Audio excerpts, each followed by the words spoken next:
Chers amis de Léon Joléo, merci une fois de plus de nous faire confiance. Comme d'habitude, nous nous sommes retrouvés pour parler de la République démocratique du Congo. Vous savez, l'actualité dans notre pays reste dominée par les consultations initiées par le chef de l'État, Félix-Antoine Tshisekedi Tshilombo. Nous tendons vers la fin de ces consultations. La plus grande question nous allons nous poser dans ces consultations est celle de savoir qu'attendre des résolutions du chef de l'État, parce que chacun est en train d'analyser de sa manière. Maintenant, nous allons chercher de voir ce que le président de la République va nous dire. Et puis, nous allons tenter aussi de parler de cette question qu'a suscité le professeur Évariste Bouchab, un constitutionnaliste qui nous a dit que nous sommes dans un régime primo-ministériel et le chef du gouvernement, le Premier ministre, a plus de pouvoir que le chef de l'État. Est-ce vrai? A-t-il trompé? Ou c'est juste un discours politique? Nous allons tenter de l'analyser. Et en dernier lieu, nous allons évoquer le rapport de l'IGF, l'Inspection générale des finances, sur le projet Boukangalonzo. 6 personnes pointées du doigt qui auraient détourné, je dis bien, 205 millions de dollars américains du projet Boukangalonzo. Pour en parler, aujourd'hui, je reçois Roger Moukeba, un analyste politique, chercheur en droit depuis Johannesburg. Roger Moukeba, bonjour. Oui, bonjour, M. Joël, bonjour à tous les internautes et bonjour à tous les Congolais d'une manière générale. Bien, Roger Moukeba, l'actualité, comme je le disais tantôt, reste dominée par les consultations. Bientôt, là, ça sera la fin des consultations. Nous attendons le message, l'adresse du chef de l'État après les consultations, justement pour dégager une union sacrée. Quelle lecture faites-vous de ces consultations initiées par le président de la République, vous en tant qu'analyste politique? Oui, merci beaucoup, monsieur le journaliste, monsieur Joël. Je crois que la Constitution, dans son article, je crois 69, il est dit que le chef de l'État est le garant de la nation. Il veille au respect de la Constitution. Il assure par son arbitrage, n'est-ce pas, le fonctionnement régulier des pouvoirs publics et des institutions, ainsi que la continuité de l'État. Ainsi de suite. Donc, il est le garant de la nation. Le président de la République, quand il a fait la lecture de la situation politique depuis son accession au pouvoir, jusqu'aujourd'hui, il a pu constater qu'il y a des anomalies, et ces anomalies ne sont causées que par les comportements des acteurs politiques qui, en fait, devraient être avec lui dans une coalition pour la cogestion. Parce que vous devez savoir que notre Constitution ne parle jamais de la cohabitation. Notre Constitution parle de la majorité au parlementaire, ou un parti politique qui soit majoritaire pour pouvoir présenter le Premier ministre et travailler avec le chef de l'État. Au cas où cette majorité ferait défaut plutôt, alors il faudrait recourir, si vous voulez, à ce qu'on appelle la majorité de la coalition. C'est-à-dire, c'est une coalition qui fera en sorte que le Premier ministre soit issu de cela et que cela aide le chef de l'État à accomplir, si vous voulez, ses objectifs, à atteindre ses objectifs. Parce que nous savons tous que le chef de l'État, c'est le seul ou la seule personne qui a été élue sur base d'un projet de société, lequel projet de société doit en principe devenir, si vous voulez, les programmes du gouvernement lorsqu'il est investi, n'est-ce pas, au niveau de l'Assemblée nationale. Et cette vision-là, lorsqu'elle n'est pas mise en exécution, alors cela causerait un problème très sérieux parce que c'est le chef de l'État qui doit en principe rendre compte à ses électeurs qui ne sont autres que le peuple congolais ou la nation congolaise. C'est la raison pour laquelle, après avoir fait cette marche-là, ensemble avec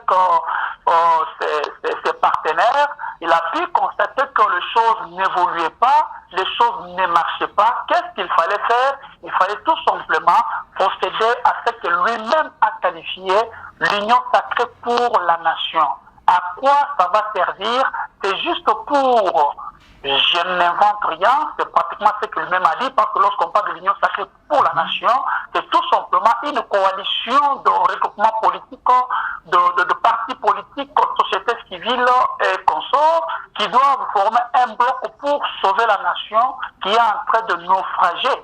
Alors, dans ces conditions-là, on dirait tout simplement qu'il a besoin d'une réqualification de la majorité parlementaire, parce que je souligne ici que nous sommes dans un régime semi-présidentiel qui n'est rien autre que le régime d'assemblée, c'est-à-dire cela dépendra tout simplement de la majorité parlementaire qui est soit acquise aux causes du chef du président de la République ou qui est acquise, n'est-ce pas, à la cause, pour la cause, n'est-ce pas, de quelqu'un d'autre.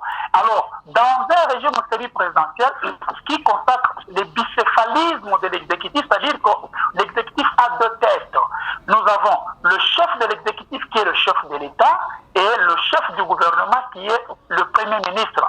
Mais lorsque vous lisez la Constitution dans son article 68, vous allez constater tout simplement qu'il est énuméré 4 institutions. La première, c'est le président de la République. La deuxième, c'est le Parlement. La troisième, c'est le gouvernement. Et le quatrième, c'est le Conseil, le conseil judiciaire. Voilà. Et toutes ces institutions-là doivent marcher comment je dirais, doivent marcher en harmonie. Il faudrait que l'harmonie soit constatée. Lorsque l'harmonie est constatée, alors les choses peuvent marcher. Lorsque l'harmonie n'est pas constatée, alors le chef de l'État, il doit à ce moment-là veiller sur le bon fonctionnement ou le fonctionnement régulier de ses pouvoirs politiques. Nous appelons ça des pouvoirs politiques. Pourquoi? Parce que selon John Locke ou encore Montesquieu, qui n'a fait que reprendre, si vous voulez, la thèse ou les traités de John Locke, qui a défini les 3 pouvoirs traditionnels, le conseil, on appelle ça les 3 pouvoirs politiques qu'on appelle l'exécutif, le législatif et le judiciaire. Alors, il a dit tout simplement que la bonne démocratie peut ne se trouver que dans un tel gouvernement où il y a une séparation nette ou souple, si vous voulez, de ces 3 pouvoirs politiques. Mais lorsque nous constatons qu'il y a un tel pouvoir politique qui empiète dans l'autre, cela cause une cacophonie et va causer la disharmonie. Et cela ne permettra jamais que le chef de l'État ou la nation puisse aller de l'avant. Voilà la raison pour laquelle le chef de l'État, lorsqu'il a fait ce constat, il s'est dit qu'il est prêt à initier des consultations présidentielles pour aboutir à ce qu'on a, pour déboucher sur ce qu'on appelle l'union sacrée pour la nation. Justement, l'union sacrée, quand vous parlez de l'union sacrée, on suppose que tout le monde doit se mettre ensemble. Aujourd'hui, nous le savons, vous et moi, que la crise, c'est entre le FCC et le CACH. Le FCC en tête, c'est Joseph Kabila, et le CACH en tête, c'est Félix Tshisekedi. Ce sont ces 2 regroupements politiques qui gèrent les pays, qui sont en disharmonie. Et cette disharmonie s'est répercutée dans les institutions. Aujourd'hui, le président de la République a convoqué les consultations, soit pour dégager une union sacrée, mais malheureusement, son partenaire dans la coalition, Joseph Kabila, n'a pas été invité dans les consultations. Martin Fayoulou, qui se réclame jusqu'aujourd'hui président élu, n'a pas été invité dans les consultations. Croyez-vous que nous allons parvenir à cette union sacrée que le chef de l'État est en train de chercher? Oui, merci beaucoup. Je voudrais de prime abord dire ceci. Ici, il ne s'agit pas d'une crise entre le chef de l'État et M. Kabila, comme étant le président honoraire, mais il s'agit tout simplement d'une crise entre l'institution président, ou encore, excusez-moi de parler de cela d'une manière tout à fait au général, le gouvernement et l'Assemblée nationale. Je vais vous expliquer cela. Nous savons que dans un régime semi-présidentiel, le Premier ministre est issu de la majorité parlementaire. Là, nous le savons nous tous. Et cette majorité parlementaire, ou de l'Assemblée nationale, est détenue par une certaine n'a pas une personnalité juridique, entre guillemets le FCT, qui sont le Premier ministre.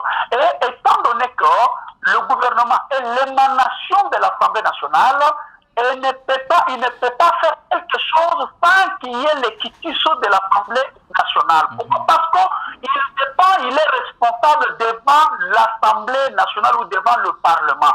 C'est ça que nous disons que cette majorité que nous appelons fictive ou mécanique pour le moment est en train de mettre des crocs en jambe à l'institution président de la République ou encore au chef de l'exécutif en tant que chef aussi du gouvernement d'une manière ou d'une autre. Est-ce que vous pouvez donner les exemples concrets? Parce que vous dites souvent que les proches du chef de l'État et certains analystes politiques disent que le Parlement est en train de mettre les crocs dans les jambes du président de la République.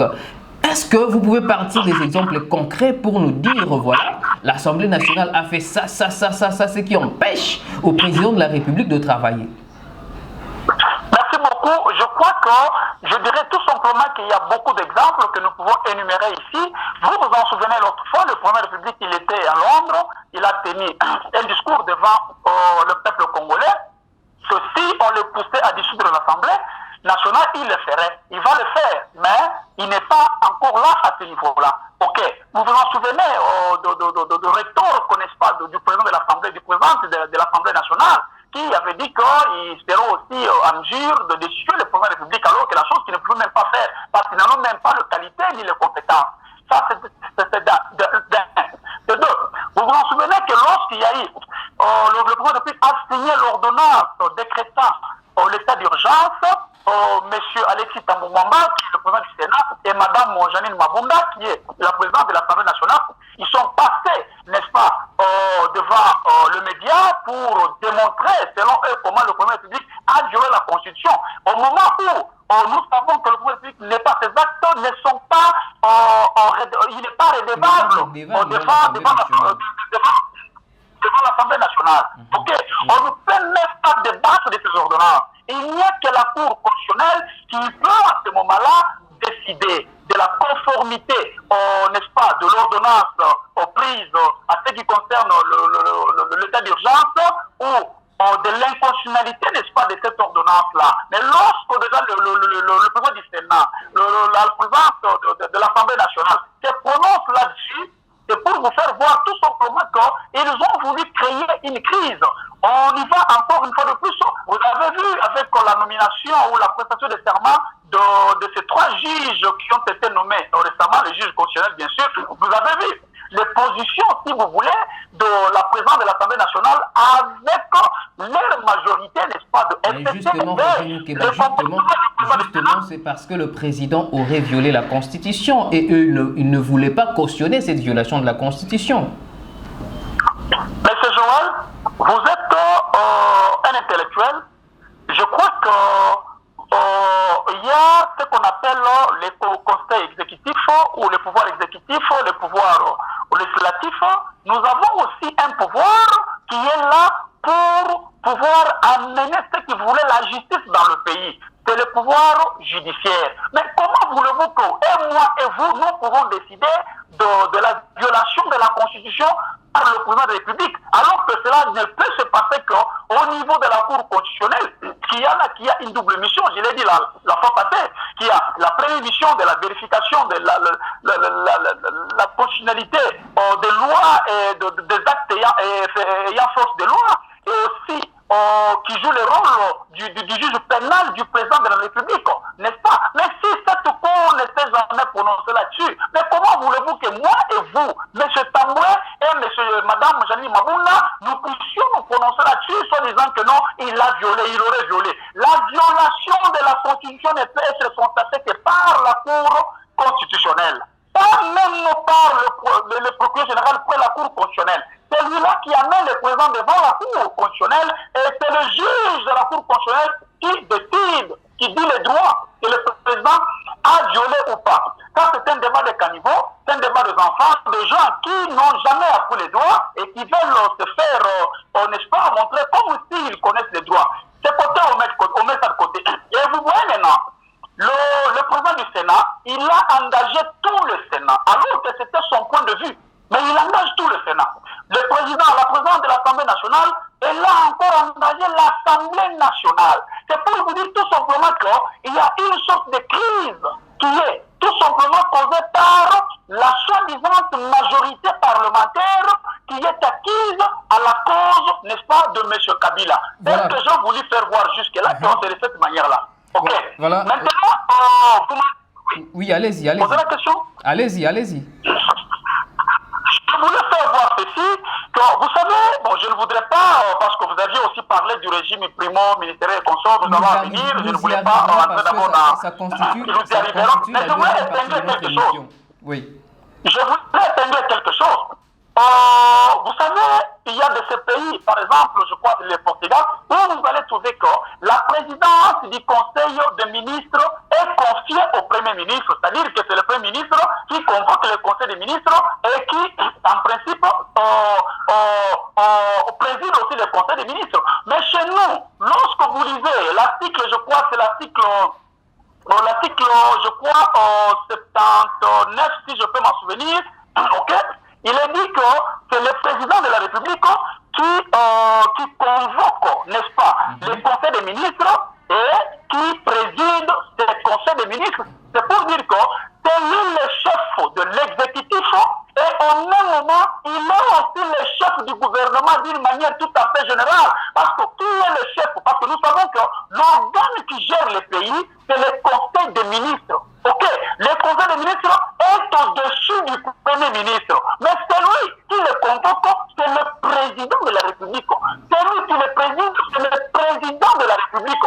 Pour dire que c'est lui le président, même le chef d'une manière générale, n'est-ce pas, du gouvernement. Alors, vous allez vous rendre compte par là que cette crise, elle persiste, c'est entre l'Assemblée nationale et le gouvernement d'une manière générale. Donc, nous disons tout simplement que vu cette crise-là, le président de la République, il a trouvé que manquant cette majorité. Pourquoi? Parce que lorsque vous n'avez pas cette majorité et que cette majorité vous met des crocs en jambes, vous n'avez qu'à chercher une autre solution. C'est ainsi que le président de la République, il a certaines armes dissuasives à sa position pour pouvoir faire peur à cette Assemblée nationale qui, attention, ne le faites pas, si vous le faites, voilà l'arme que j'ai. Roger Moukeba, j'aimerais que nous puissions réfléchir ensemble. C'est quoi la finalité de ces consultations? Dégager une union sacrée. Quand on parle de l'union sacrée, ça paraît un tout petit peu ambigu. Est-ce que cette union sacrée-là dont parle le chef de l'État, c'est de dissoudre l'Assemblée nationale? Est-ce que c'est de nommer un nouvel informateur? Est-ce que c'est créer un nouveau gouvernement d'union nationale? Les gens veulent comprendre vraiment, par union sacrée, qu'est-ce que le chef de l'État veut dire? Merci beaucoup. Merci, je vais répondre à cette question. Excusez-moi, juste d'ouvrir une petite parenthèse. Il est dit que ce n'est pas tout le monde qui doit aller à la consultation, même lorsqu'il y a eu l'union sacrée vers les années 90, ce n'est pas tout le monde qui était dans l'union sacrée, qui était un regroupement politique, ce n'est pas tout le monde qui était là-bas. Donc, M. Fayoulou, qu'il aille ou pas, ben, ce sont faits. Il est libre, c'est la démocratie. N'est-ce pas? C'est ça la noblesse de la démocratie. Mais il n'a pas reçu l'invitation. Il n'a pas reçu l'invitation. C'est ce que je dis. Le président de la République consulte. Il consulte.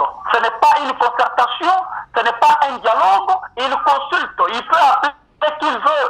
De cela ne dépendrait que de lui, ça ne dépend pas de nous. C'est lui qui consulte. Non, viens me consulter. Viens, je vais te consulter. Viens, je vais te consulter. Si M. Fayoulou n'est pas parmi, ben, il y a des gens qui n'ont jamais été invités, mais ils se sont retrouvés là-bas, ils sont allés, les choses les a reçus. Vous pensez que si Fayoulou veut se faire recevoir par le chef de l'État, il ne va pas le faire. Le chef de l'État, il va accepter de le recevoir. Mais le problème, c'est quoi? Ici, nous avons des groupes. Il y a un groupe qui soutient le peuple, un autre groupe qui ne soutient pas le peuple. Et celui qui ne soutient pas le peuple, c'est M. Joseph Kabila qui veut à tout prix que leurs intérêts soient garantis dans la mafia, dans des conditions beaucoup plus anormales. Et celui qui défend la même idéologie que Kabila, il soutient Kabila. Donc là, c'est juste un point de vue. Je voulais dire ceci, l'union sacrée pour la nation, d'une manière claire, c'est une requalification de la majorité parlementaire. Le président public s'est retrouvé qu'il n'a pas cette majorité. Il avait cette majorité, mais majorité lui met des coques en jambe. Il ne sera pas dirigé. Je dois requalifier cette majorité, reconfigurer la majorité parlementaire. Je vais avoir une majorité au sein de laquelle sera issu le Premier ministre pour gérer. Parce qu'il faudrait qu'il y ait l'harmonie entre les deux. Pourquoi? Parce que les deux sont les deux facettes d'une même pièce de monnaie. Ils se retrouvent tous dans l'institution exécutive, sauf qu'il y a un chef de l'exécutif et le chef du gouvernement. Quand je parlais plutôt de bicéphalisme de l'exécutif. Alors, dans le système où l'on parle du monocéphalisme de l'exécutif, le Premier ministre, il est responsable devant le chef de l'État. C'est le chef de l'État qui est au même temps le chef du gouvernement et le chef de l'exécutif. C'est-à-dire que c'est sa vision qui est exécutée. Mais dans le système où nous sommes maintenant, avec un chef du gouvernement qui doit de concert avec le chef de l'État arrêter la politique de la nation. Ça, c'est l'article, je crois, 91 de la Constitution. Mais vous vous rendez compte que M. Ilunkamba ne faisait que ce que le parti, pour son parti politique, lui disait de faire, lui recommandait de faire. C'est là où il y a un problème très sérieux. C'est la raison pour laquelle le chef de l'État a voulu, au partant de ces consultations, n'est-ce pas, créer ce qu'on appelle une nouvelle majorité parlementaire. Voilà l'objectif pour lequel le chef de l'État a appelé le peuple congolais aux consultations présidentielles. Roger Moukeba, ça c'est une question purement juridique. Vous avez dit que la finalité c'est de requalifier la majorité parlementaire qui va conduire peut-être à la nomination d'un nouveau Premier ministre, mais la loi nous dit que la majorité parlementaire est d'identifier au début de la législature. Pendant la législature, on ne peut pas quand même requalifier la majorité parlementaire. Si on dit qu'il faudra nommer un nouveau Premier ministre, ça va se passer comment? Ça va se passer comment? Parce que le Premier ministre, le président de la République ne peut nommer le Premier ministre qu'un autre, l'informateur plutôt, ou nommer un nouveau Premier ministre que par la démission du Premier ministre qui est en exercice. Mais je ne vois pas comment est-ce que Ilunkamba pourra démissionner. Si on veut dissoudre le Parlement, la Constitution est claire. On peut dissoudre l'Assemblée nationale s'il y a une crise persistante entre le gouvernement et l'Assemblée nationale. Alors qu'à ce stade, il y a une crise entre le président de la République et l'Assemblée nationale. Entre le gouvernement et l'Assemblée nationale, il n'y a pas de crise. Comment est-ce que le président de la République va procéder? Avez-vous votre constitution sur place? La constitution, oui, attendez que je puisse chercher, ouvrir ma constitution. Parce que je voulais juste recadrer quelque chose. Pouvez-vous lire pour moi l'article 78 de la Constitution? L'article 76 de la Constitution. 78. Ok, l'article 78 de la Constitution. Le président de la République nomme le Premier ministre au sein de la majorité parlementaire. Après consultation de celle-ci, il met fin à ses fonctions sur présentation par celui-ci de la démission du gouvernement. Si une telle majorité n'existait pas, le président de la République confie une mission d'information à une personnalité en vue d'identifier une coalition. La mission d'information est de 30 jours, renouvelable une seule fois. Le président de la République nomme les autres membres du gouvernement et met fin à leurs fonctions sur proposition du Premier ministre. Merci, M. Joël. Avez-vous constaté là où il est écrit que le formateur on confie la mission de l'information au début de la législature? C'est écrit où? Mais non, ici, ce n'est pas la Constitution. Non, ça c'est de... Certainement, ça c'est de 1. C'est le règlement intérieur de l'Assemblée nationale, je crois bien. Non, écoutez, nous sommes là, vous devez savoir une chose. Ici, nous parlons de la République. La seule loi qui régit, la loi fondamentale, la loi mère qui régit la République, c'est la Constitution. Et de la Constitution découlent certaines d'autres lois qui doivent être conformes à la Constitution. Constitution, voilà. C'est-à-dire que cet Selon la article-là a été jugé écoutez, conforme à la Constitution. Écoutez-moi. Non, écoutez. Le règlement d'ordre intérieur de qui? De la République? De l'Assemblée nationale, bien sûr. De l'Assemblée nationale. Vous appelez ça règlement d'ordre intérieur. Ce sont des choses qui se passent à l'intérieur. Ça ne concerne ni le peuple congolais ou qui que ce soit. Ça concerne les parlementaires, eux, dedans. C'est-à-dire, c'est là le problème. On ne peut pas opposer le règlement d'ordre intérieur à la Constitution. Mais on doit conformer le règlement d'ordre intérieur à la Constitution. Il doit être jugé conforme à la Constitution. Mais ce n'est pas la Constitution qui doit être jugée conforme au règlement. C'est-à-dire, s'il y a un litige aujourd'hui institutionnel, on se réfère à la Constitution, qui sera complétée par la loi organique.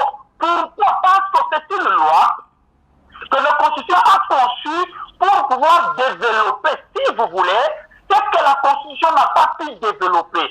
Il a donné l'ébauche, mais ça n'a pas pu être développé comme il le faut. Et la loi organique qui parle du fonctionnement de l'organisation, c'est pas moi de quoi, doit maintenant développer cela. Le règlement intérieur vient en dernière position quand ça concerne l'Assemblée nationale. Je voulais dire ceci. Lorsque cette majorité n'est pas constatée, il est confié. On nomme pas l'informateur, comme c'est la vie de langage, on nomme pas l'informateur, parce que par l'information, la notion de l'information est confiée à une personnalité qui peut mener ces tractations sans que personne ne le sache. Vous comprenez ça, n'est-ce pas? Alors, lorsque vous me dites que, avant tout, il faut que le Premier ministre démissionne, et ceci, c'est là, tout ça. Je vais vous dire une chose. C'est trop simple. Cette coalition est formée par le FCC et CACH. Oui ou non? Oui. Si le CACH se retire, c'est pour dire que le CACH est allé avec un nombre de ses députés, oui ou non? Mais le CACH n'a qu'à peine une quarantaine, une cinquantaine. Non, ça c'est... Le CACH n'existe pas. A plus de 350, 330 députés. Écoutez, vous parlez avec un juriste, suivez-moi très bien. Le FCC, ça n'a aucune personnalité juridique. Donc, sur le plan de droit, il n'y a pas de FCC dans le Parlement. Sur le plan de droit, il n'y a pas de CACH dans le Parlement. On a constaté une certaine majorité de certains partis politiques, des regroupements politiques qui sont reconnus officiellement par le ministère de l'Intérieur que ces gens ici, ils ont formé une majorité. Ok? Mais on dit ceci. Il y a une partie de cette majorité qui est partie. Qu'est-ce qu'il faut faire? La majorité qui reste, ou le nombre de configurations qui restent, on ne connaît pas d'une manière générale, juridiquement parlant, qu'ils sont autant. Parce que le FCC n'a jamais existé dans le Parlement, ni les CACH non plus. Et cela va demander au chef de l'État de confier la mission de l'information à une personnalité qui doit aller se rendre compte au niveau de l'Assemblée nationale que non, bien que ceux-ci sont partis, il y a toujours une majorité qui est restée. C'est une majorité de droit et non de fait. Oh, nous sommes, non. On doit aller les constater, l'identifier. C'est ça. Donc, à ce moment-là, qu'est-ce qu'il faut? Lorsqu'on constate que cela n'existe pas, le Premier ministre va démissionner. Alors, je veux vous dire ceci. La galanterie politique. Il faut être galant en politique. Lorsque le chef de l'État manque confiance en son Premier ministre, au gouvernement, lorsque ça ne marche plus, en politique on dit ceci, vous devez démissionner. C'est ce que M. Lukambe est en train de faire, c'est de la médiocrité. Et il doit démissionner, pourquoi? Parce que le chef de l'État n'a plus confiance en lui. La preuve en est qu'il n'y a plus le conseil des ministres. Il n'y en a plus. Mais s'il n'y a plus le conseil des ministres, le chef de l'État n'a plus confiance en vous. Vous ne pouvez plus vous mettre, n'est-ce pas, devant lui. Qu'est-ce qu'il faut faire? Je dois tout simplement déposer ma démission. Mais comme Iloukamba ne veut pas le faire, parce qu'il est poussé par sa famille politique de ne pas le faire pour entretenir la crise, c'est pourquoi le chef de l'État a dit, nous allons aller par une requalification de la majorité, on retourne au niveau de l'Assemblée nationale parce que la majorité parlementaire n'est constatée que par les formateurs. On retourne au niveau de l'Assemblée nationale. Lorsqu'on retourne là, il peut se passer deux scénarios. Le premier scénario est qu'on peut demander la destitution de Madame la Présidente de l'Assemblée nationale. Lorsque cela est fait, c'est pour dire que la majorité a basculé. Deuxième scénario, on peut émettre la motion de censure pour faire tomber le gouvernement. Dès que cela se fait, c'est-à-dire que le gouvernement tombe, il y a une majorité qui accepte que le gouvernement tombe, donc la majorité a basculé. C'est dans ces conditions-là que nous disons, lorsque le gouvernement tombe, le Premier ministre dépose sa démission. C'est dans cette logique-là que nous sommes. Maintenant, lorsque nous allons un peu au-delà, c'est-à-dire que cette logique n'est pas constatée sur le terrain, il y a le plan B. Et le plan B sur lequel se trouve le chef de l'État, c'est l'article 148 de la Constitution. Il va user maintenant de ses pouvoirs, de ses prérogatives qui sont reconnues par la Constitution pour chercher comment faire en sorte que cette dissolution soit possible. Et nous disons que tous les éléments sont là pour que cela soit, que l'Assemblée nationale soit dissoute. C'est tout à fait logique. Donc, ne me dites pas que non, on va nommer le formateur comment, début de la législature, il faut que le Premier ministre démissionne. Non, on n'a pas besoin de la démission du Premier ministre. Le président a dit seul, il a tous les éléments de pousser le Premier ministre à la démission. Mais si le Premier ministre n'a pas de galanterie politique, il n'est pas galant en politique, il va résister. Lorsqu'il résiste, il va s'exposer à la honte. La honte, c'est quoi? Supposons qu'aujourd'hui, il y a une réqualification de la majorité parlementaire. L'union sacrée pour la nation se met en place. Qu'est-ce qui va se passer? Eh bien, c'est la motion de censure. On peut tester ça avec la motion de décision du président de la présidente de l'Assemblée nationale. C'est ça la stratégie. C'est de cette manière que ça va se passer. Moi, je vous dis tout simplement que la finalité, c'est cela. Donc, dire que non, il faut que le Premier ministre démissionne pour qu'il y ait la mission de l'information. Non! Même maintenant, on dit qu'on peut confier, le chef de l'État peut le faire. Il peut confier cette mission à quelqu'un, retourne là-bas à l'Assemblée nationale, réconcilie, identifie pour moi cette majorité dont on me parle à tout moment. Au début de la législature, le président de la République n'avait pas de mission d'information. Aujourd'hui, on a tendance à croire on vous avait dit. Non, vous aviez suivi Kaboul qui avait dit qu'ils avaient identifié cette majorité. Parce que lorsqu'on confie la mission de l'information, ce n'est pas une ordonnance présidentielle que je nomme, non. Kaboul a constaté la majorité. C'est lui qui a informé le chef de l'État. Vous comprenez pas? Maintenant que la chose a pris c'est à Kaboul qu'on avait confié la mission d'information. Et vous le savez. Bon. Aujourd'hui, je suppose que, parce que ça circule, les billets des banques circulent pour débaucher les TFCC, pour constituer une nouvelle majorité parlementaire avec les Bitakoura qui est devenu aujourd'hui le porte-parole, s'il vous plaît. Bitakoura qui est devenu aujourd'hui le porte-parole du chef de l'État dans la partie Est. Il y a Basile Olongo qui est revenu dans sa case du départ à la maison pour prêcher la bonne nouvelle. Est-ce que vous ne craignez pas faire du nouveau avec du vieux? Parce que ceux-là qui viendront, ce sont les anciens du régime Kabila. Vous allez leur débaucher, venir ici, constituer une nouvelle majorité, mais avec les Bitakoura, avec les Basile Olongo, avec les Thomas Louaka. Vous ne craignez pas faire du nouveau avec du vieux? Monsieur Joël, je vous écoute. Je crois que vous devez savoir une chose, Oui. Ce que vous devez savoir est ceci, que la notion de débauchage, d'abord, ne date pas d'aujourd'hui, et ce n'est pas le président Félix qui peut le faire. En tant qu'indélégaliste, je vais te dire ceci. Ce que vous devez savoir est que le mandat du parlementaire, n'est-ce pas, est impératif. Ok? Oui.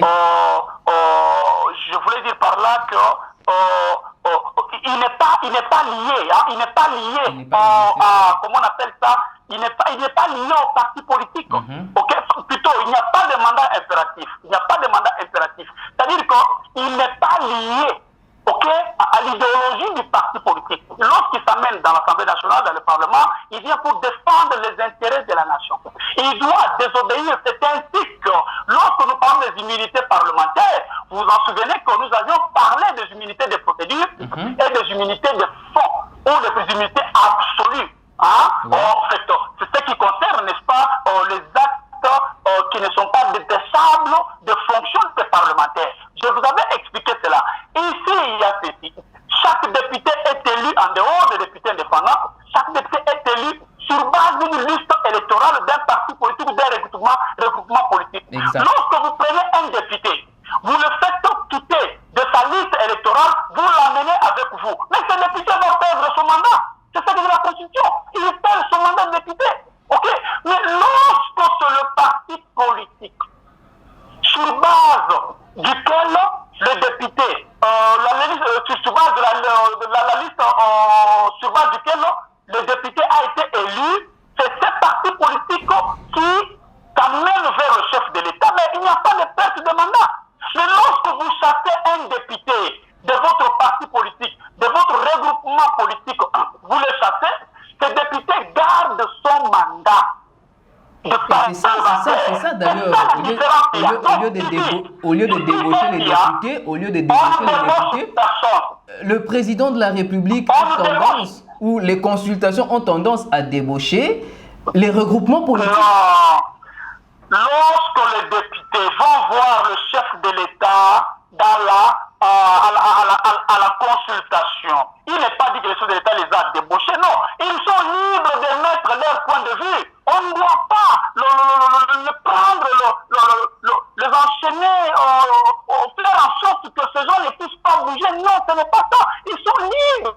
C'est ça la noblesse de la démocratie. Lorsque ces gens ils vont voir le chef de l'État, moi je ne trouve pas qu'il y ait un problème là-dessus. Mais si le chef de l'État, il prend ses députés, sans tenir compte de leur regroupement politique, carrément ils vont perdre leur mandat. Ce n'est pas ça le problème. Et je ne pense même pas que c'est l'UDPS ou c'est le président Félix qui peut faire circuler les billets de banque pour amener. Non, je ne pense pas. Car ce sont des rumeurs et ce sont de, comment je dirais, c'est la langue, si vous voulez, de FCC.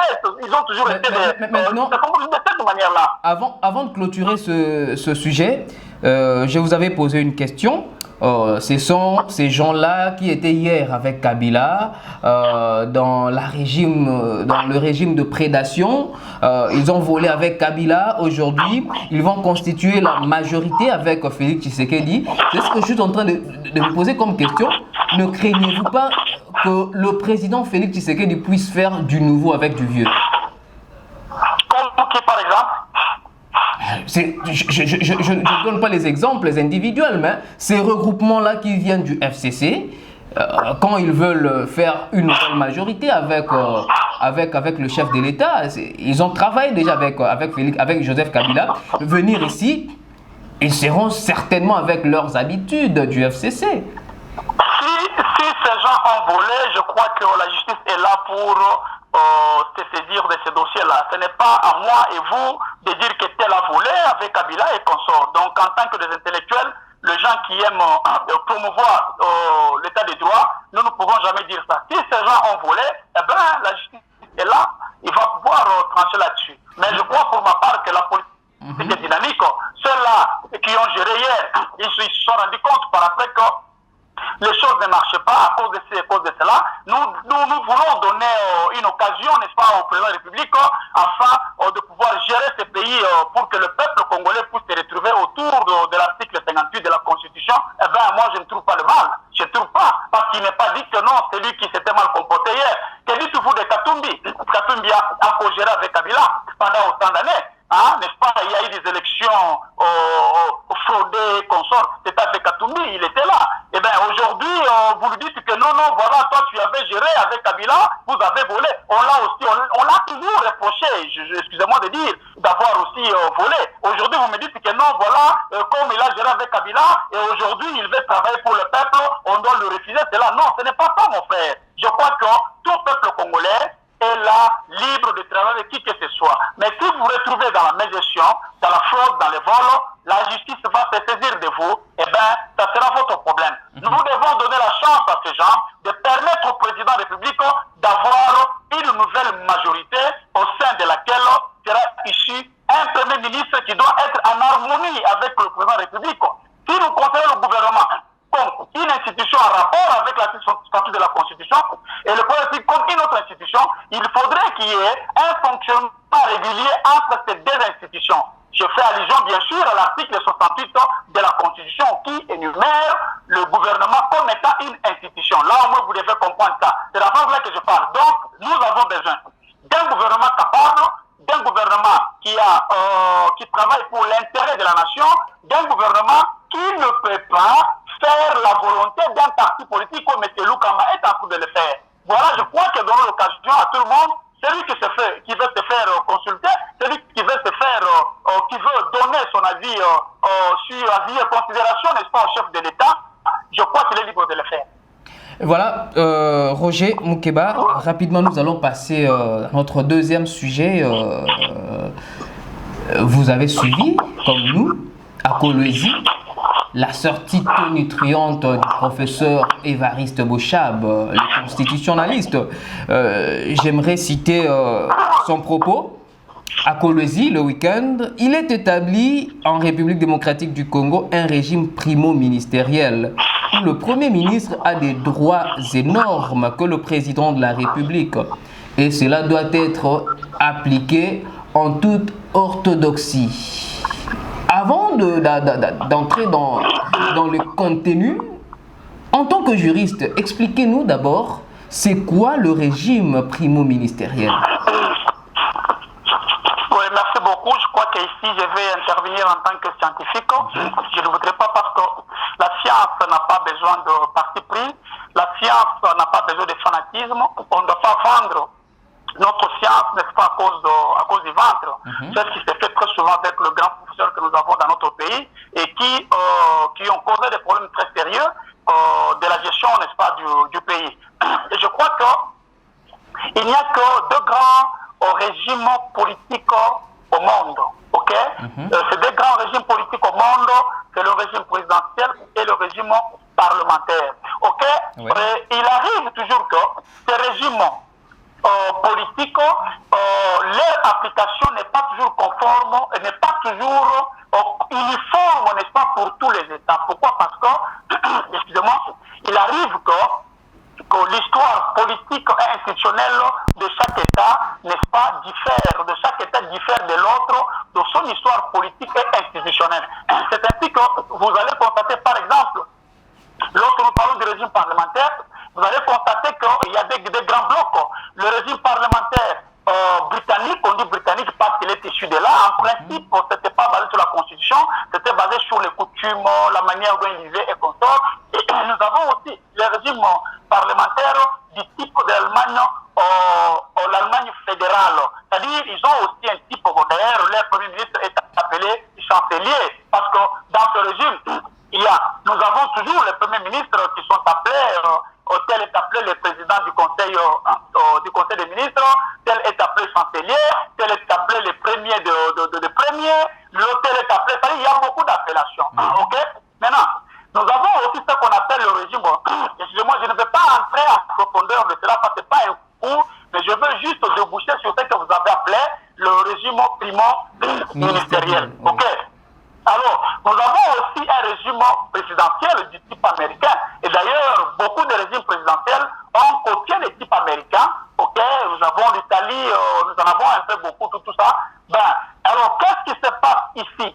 Alors, ici, nous avons ce qu'on appelle les hybrides ou les dérivés, si vous voulez, de ces régimes-là. Comme l'application de ces régimes ne se fait pas d'une manière uniforme, alors chaque pays peut différer de l'autre par certaines petites choses qu'on peut apporter, certaines petites notions qu'on peut apporter. C'est que les fonctionnalistes, ils ont essayé de subdiviser ces régimes qui ne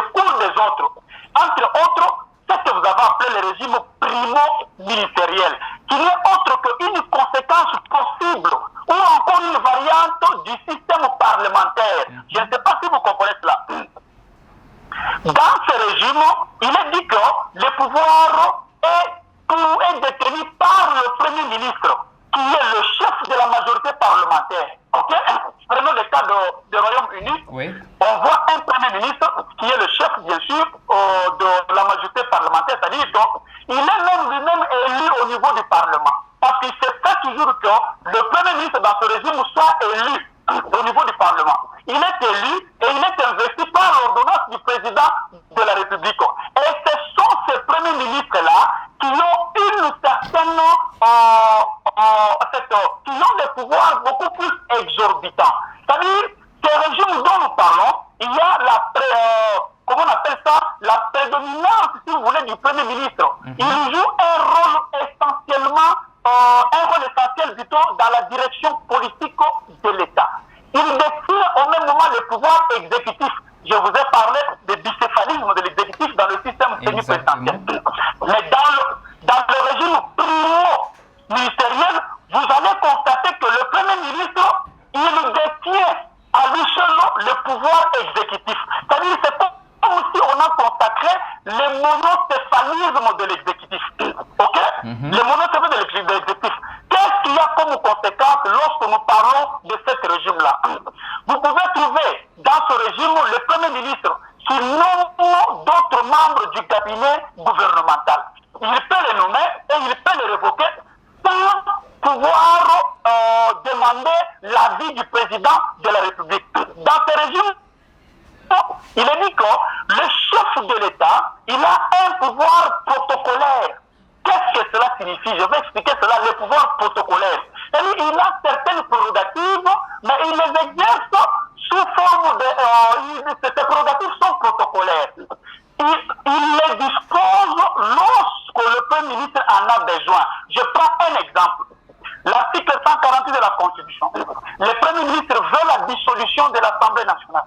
Parce qu'il a constaté qu'il n'a plus de majorité là-bas, qu'est-ce qu'il faut faire? Il va demander au président, vous devez prendre l'ordonnance pour dissoudre l'Assemblée nationale. Vous avez compris? Le Président de la République, il a ses prérogatives, mais ces prérogatives sont là sous forme protocolaire.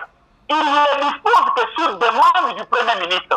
Je ne sais pas si vous comprenez ça. Exactement. C'est ce qu'on appelle le régime semi-présidentiel. Alors, qu'est-ce qu'il y a au juste?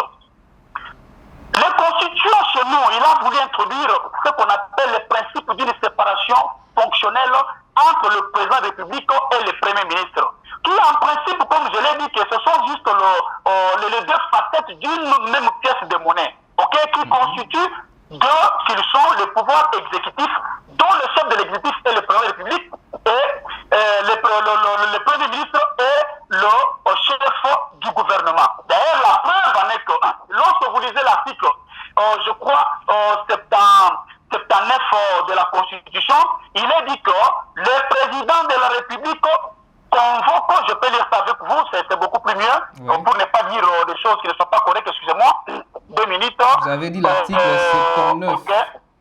Article 79. Je lis ceci. Oui. Merci.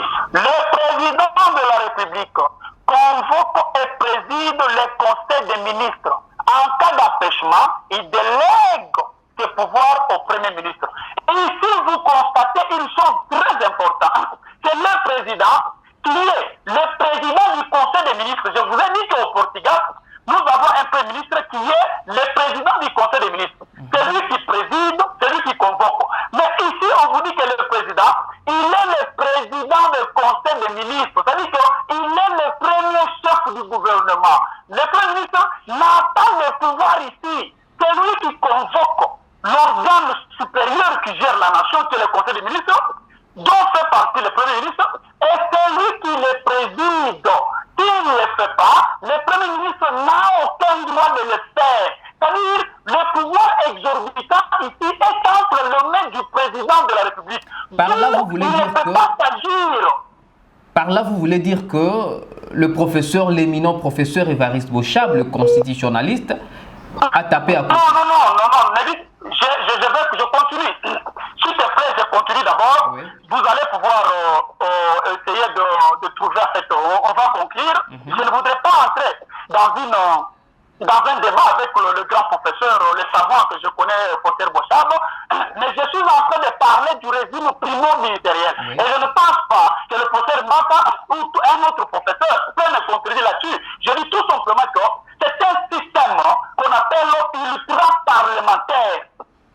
Pourquoi? Parce que c'est une variante, du régime parlementaire. C'est dans ce régime que l'on trouve, si vous voulez, le Premier ministre avec des pouvoirs exorbitants. Il peut initier même les lois. Il initie même les lois. Il peut prendre des décisions. Le président n'interfère même pas dans ces décisions-là. C'est pour vous faire voir tout simplement que c'est dans ce régime que l'on peut trouver l'hybride qu'on appelle le primo-ministériel. Primo signifie la primauté. On l'appelle premier ministre, c'est le premier de tous les ministres. Primo, c'est la primauté. C'est-à-dire que c'est lui qui est au-dessus. Mais lorsque vous entrez dans ce régime-là, vous allez constater que c'est comme si on constate le monocéphalisme de l'exécutif. Mais ici, chez nous, vous avez vu que nous avons affaire à un régime semi-présidentiel que lui a qualifié de primo-ministériel, parce que je me retrouve que lorsque j'ai lu la Constitution, il n'y a aucun article de la Constitution qui donne un pouvoir exorbitant au Premier ministre. Nous pouvons y aller avec vous. Lorsque vous lisez l'article, je crois, au 91 de la Constitution, qui dit ceci: le gouvernement définit en concertation avec le président de la République, la politique de la nation et en assure la responsabilité. Pourquoi? Parce que c'est l'émanation de l'Assemblée nationale. Et ce programme il est investi au niveau de l'Assemblée nationale. C'est pourquoi il doit assurer, si vous voulez, la responsabilité de ce programme-là. Alors ici, le Premier ministre ne peut pas décider de lui-même. S'il avait un pouvoir exorbitant, il pouvait le faire de lui-même. Mais lorsqu'on parle du contracteur du Premier ministre, il s'agit de l'engagement du gouvernement. Il est tout simplement une formalité administrative. Il ne peut pas refuser avec mettre dans la poche parce que cette ordonnance est du président de la République. Ce n'est pas son ordonnance. Alors, lorsqu'il ne veut pas signer, c'est manquer de galanterie politique. En principe, il ne peut pas refuser de le faire. C'est pour dire ici que le régime primo-ministériel, il est constaté lorsqu'il y a la prédominance du Premier ministre qui joue un rôle essentiel dans la direction politique de l'État. Le chef de l'État n'est là que le garant de la nation, il assure la continuité de l'État. Et les pouvoirs qu'il a, ce sont des pouvoirs, si vous voulez, qu'on appelle protocolaires. C'est-à-dire, il les dispose sur demande du Premier ministre. Mais de lui-même, il ne peut pas. Une décision. Roger Moukeba, s'il vous plaît, nous devons courir derrière le temps parce que nous venons d'écouler 1 heure du temps. Terminons ce sujet, ce deuxième sujet, en écoutant vos explications. On peut dire que le professeur Bochab a tapé à côté ou il a fait exprès pour des intérêts politiciens. Oui, c'est vous qui l'avez dit. Moi, je n'ai fait que définir ce qu'on appelle le régime primo-ministériel d'une manière tout à fait brève. Je dis tout simplement que moi, je n'ai rien dit. Moi, je n'ai rien dit. Je suis en train de vous poser la question si le professeur Evariste Bochab a tapé à côté ou il a fait exprès pour des intérêts politiciens. Partons de vos explications. C'est à vous de conclure. C'est à vous de conclure. Moi, je n'ai fait qu'exposer le régime semi-présidentiel et le régime primo-ministériel. À vous maintenant de conclure si nous sommes dans le régime primo-ministériel ou semi-présidentiel. Mais quant à moi, nous sommes dans le régime semi-présidentiel. Merci beaucoup. Le dernier sujet, Roger Moukeba, je crois que nous pouvons aller un peu plus rapidement pour gagner du temps. Nous parlons du rapport de l'inspection générale des finances après avoir bouclé sa mission sur la gestion du parc agro-industriel de Bukangalonzo. Alors, rapidement, je vais prendre les chiffres. 285 millions de dollars décaissés. 80 millions seulement ont servi pour le projet Bukangalonzo. 205 millions de dollars américains perdus dans la nature.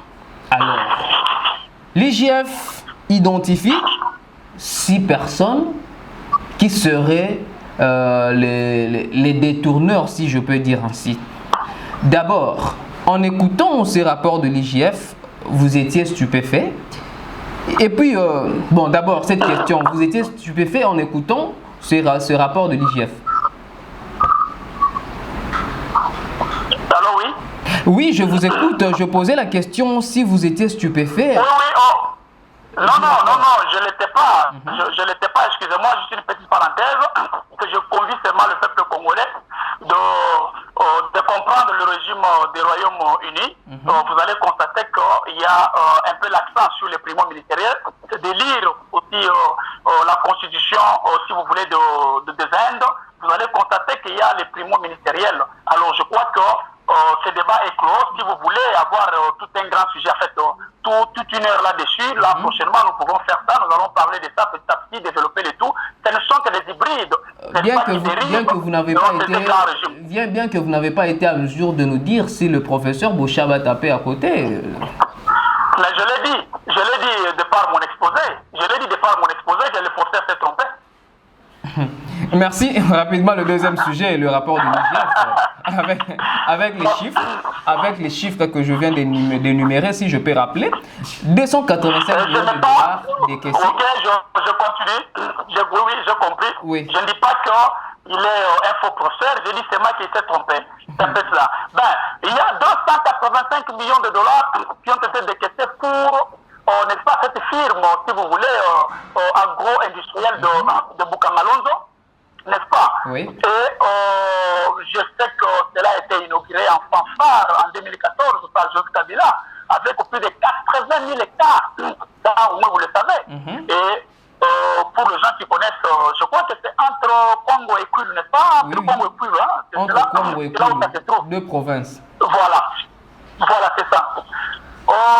L'inspecteur général de finances, M. Jules Alingeti, il a stigmatisé les causes de l'échec de ce projet agro-industriel. Entre autres, il a parlé de la passation des marchés de gré à gré, c'est toujours un point très sérieux, de gré à gré, conclu bien sûr avec, et surtout conclu avec les non-expérimentés. Oui. C'est-à-dire, il y a des gens qui sont dans le luxe, de voler l'argent du Congo, et il a planifié cela à grande échelle pour pouvoir faire détester, n'est-ce pas, l'État d'un grand montant, d'une grande chiffre, de grands chiffres, afin qu'il puisse s'en servir, aller se passer cet argent. Ça, c'est selon ce que M. Jules Alingeti a dit. Ce sont les gens du domaine. M. Jules Alingeti n'a pas commencé avec les listes. Ils étaient toujours là avec les mauditos et consorts. Ils étaient les inspecteurs des finances. Là, au moins, vous en souvenez. Alors, il y a eu au moins 285 millions de dollars qui étaient alloués à la réalisation, n'est-ce pas, de ce projet agro-industriel. Ok. Et l'État a perdu au moins 205 millions. Vous allez me dire comment? C'est parce que les inspecteurs de finances ou l'inspection des finances n'a pu retracer que le 80 millions qui ont servi. Et vous pouvez vous en souvenir qu'il y a eu un ministre de l'Agriculture qui a été envoyé par M. Ilunga Kamba au mois de février, n'est-ce pas, qui avait dit ceci. Je suis déçu que je crois les installations d'une telle valeur soient abandonnées dans la brousse. Vous comprenez? Je suis déçu de voir que les instruments, les installations de telle valeur soient abandonnées dans la brousse. C'est-à-dire, tout le monde était stupéfait. Cette firme-là devrait réellement aider au moins 6 provinces, selon ce qui a été dit. Et les 6 provinces, avec le temps, on pouvait essayer d'en créer d'autres dans d'autres provinces. Alors, au moment où nous savons que l'État congolais dépense au moins 1,5 milliard de dollars de denrées alimentaires chaque année. Nous avions aussi dit une fois que lorsqu'il y a l'inflation, lorsqu'il y a la dépréciation monétaire, il faudrait comprendre que plus on importe, on n'exporte pas, on importe, nous engageons les devises.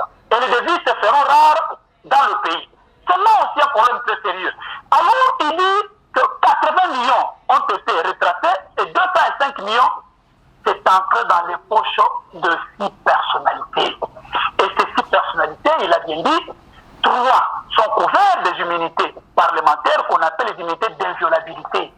C'est-à-dire, même s'ils ont commis des infractions, bien sûr, qui sont détachables, n'est-ce pas, des services de leurs fonctions, ils ne peuvent jamais être poursuivis d'une manière faisant appel au code, n'est-ce pas, de procédure pénale normale. On doit faire l'exception qu'on appelle l'inviolabilité, qu'on appelle l'immunité des procédures. Il faudrait qu'on puisse procéder par demander la permission, demander ceci au Parlement, si c'est le sénateur au Sénat, si c'est à l'Assemblée nationale, s'ils ne sont pas en session au bureau. Vous comprenez ça, n'est-ce pas? Oui. Ces gens se cachent là-bas et les 3 autres sont dehors. Qu'est-ce qu'il faut faire? Il faudrait maintenant que ces rapports soient déposés devant la justice et que la justice puisse interpeller ces gens et commencer à les entendre et essayer de rétablir aussi, vous voulez, la responsabilité de chacun d'eux. Voilà, je crois que c'est de cette manière que l'on peut faire les choses parce que nous sommes dans l'état de droit. Vous vous souvenez, le président Félix avait dit qu'il ne finira pas dans le passé. Mais même s'il faut finir, ce n'est pas lui qui le ferait, c'est la justice. Aujourd'hui, on est en train de finir, on donne le temps à la justice de faire son travail. Nous ne sommes pas stupéfaits, mais nous sommes tout simplement contents de voir que ces gens sont délivrés aujourd'hui. Il faudrait que le peuple congolais puisse, d'une manière ou d'une autre, bénéficier de ses richesses, bénéficier de son argent.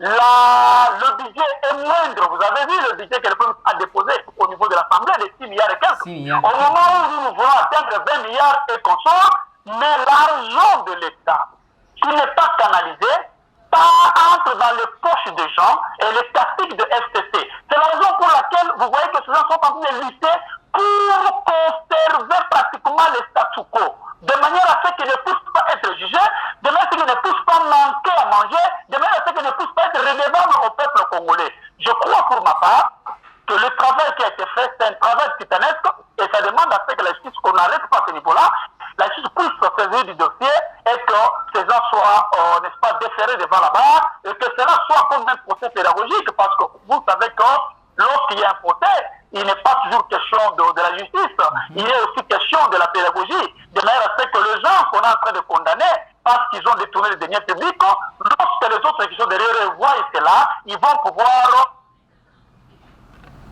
aux événements qu'ils ont vus, ils ne vont pas suivre le même chemin. Roger Moukeba, dernière question avant de terminer cette émission. J'aimerais que nous puissions encore réfléchir ensemble.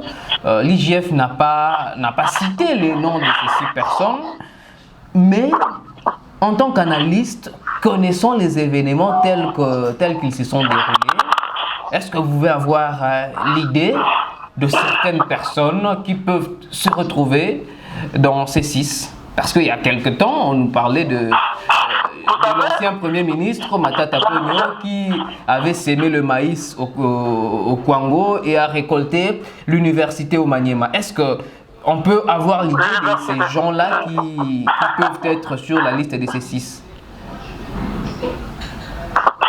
Vous savez, si l'inspection générale des finances n'a pas pu citer les noms, c'est pour les raisons de justice.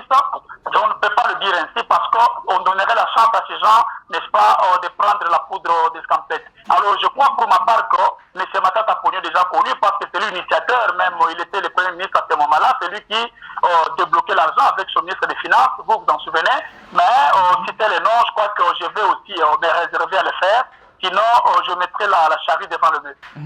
Merci beaucoup, mais l'opinion attend avec beaucoup d'impatience de connaître les noms de ces personnalités qui sont citées. Nous sommes arrivés à la fin, peut-être dans les jours à venir, après que l'inspection générale des finances ait déposé le rapport au parquet. On connaîtra peut-être les noms de ces personnes. Nous sommes arrivés à la fin, monsieur Roger. Votre mot de la fin. Le mot de la fin est que lorsque j'ai parlé de la science, c'est sous réserve de contradictions. Je ne détiens pas les monopoles, mais je n'ai dit que ce que je connais, ce que moi j'ai appris, et ce que j'ai vécu, ce que je sais là-dessus. Donc nous ne sommes pas dans le régime primo-ministériel. C'est lui qui a besoin de connaître beaucoup plus là-dessus. Vous avez mon numéro, il peut m'appeler. Nous aurons tout le temps de parler. Et avec tous les exemples possibles des pays qui utilisent ce système-là, comme les Indes et d'autres pays. Alors, il y a beaucoup de caractéristiques que nous pouvons donner pour reconnaître le régime primo-ministériel. Nous sommes dans le régime semi-présidentiel qui est l'hybride du régime présidentiel, selon Duverger, qu'il a appelé les présidentialistes, ou encore le régime d'assemblée. Alors, je crois pour ma part qu'on n'a pas récusé les capacités, les compétences du grand professeur, le professeur émérite Évariste Bochard, mais nous avions dit tout simplement que peut-être le professeur s'est trompé à cause, n'est-ce pas, de ses couleurs politiques. Merci beaucoup. À vous, Roger Moukeba, ça a été en tout cas un réel plaisir pour moi de vous avoir parce que ça fait belle lurette que vous n'étiez plus intervenu sur les programmes de Léon Joléo. Merci pour vos enrichissantes interventions. Je crois que à chaque fois que le besoin de répondre à des questions juridiques se présenterait, on ne manquerait pas à vous contacter. Merci à Thierry Batondoko qui était au cadrage, Exoceo Dinga, Russell et Yenga. À la partie technique, sans oublier Bijou Maïkani, pourquoi pas la coordination. Salutations spéciales à Angela Boulambo, en tout cas, elle est en train de nous suivre, elle est en train de suivre Léon Joléo et nous n'oublions pas Odon Boulamba depuis la Nouvelle-Zélande. Qu'est-ce que j'ai dit? Angela Boulamba, bien évidemment. Merci à vous, chers internautes. N'oubliez pas de vous abonner massivement sur Léon Joléo. Vous qui êtes déjà abonnés, n'oubliez pas de cliquer sur la cloche pour recevoir toutes les notifications. Face à face, on se retrouve à la prochaine.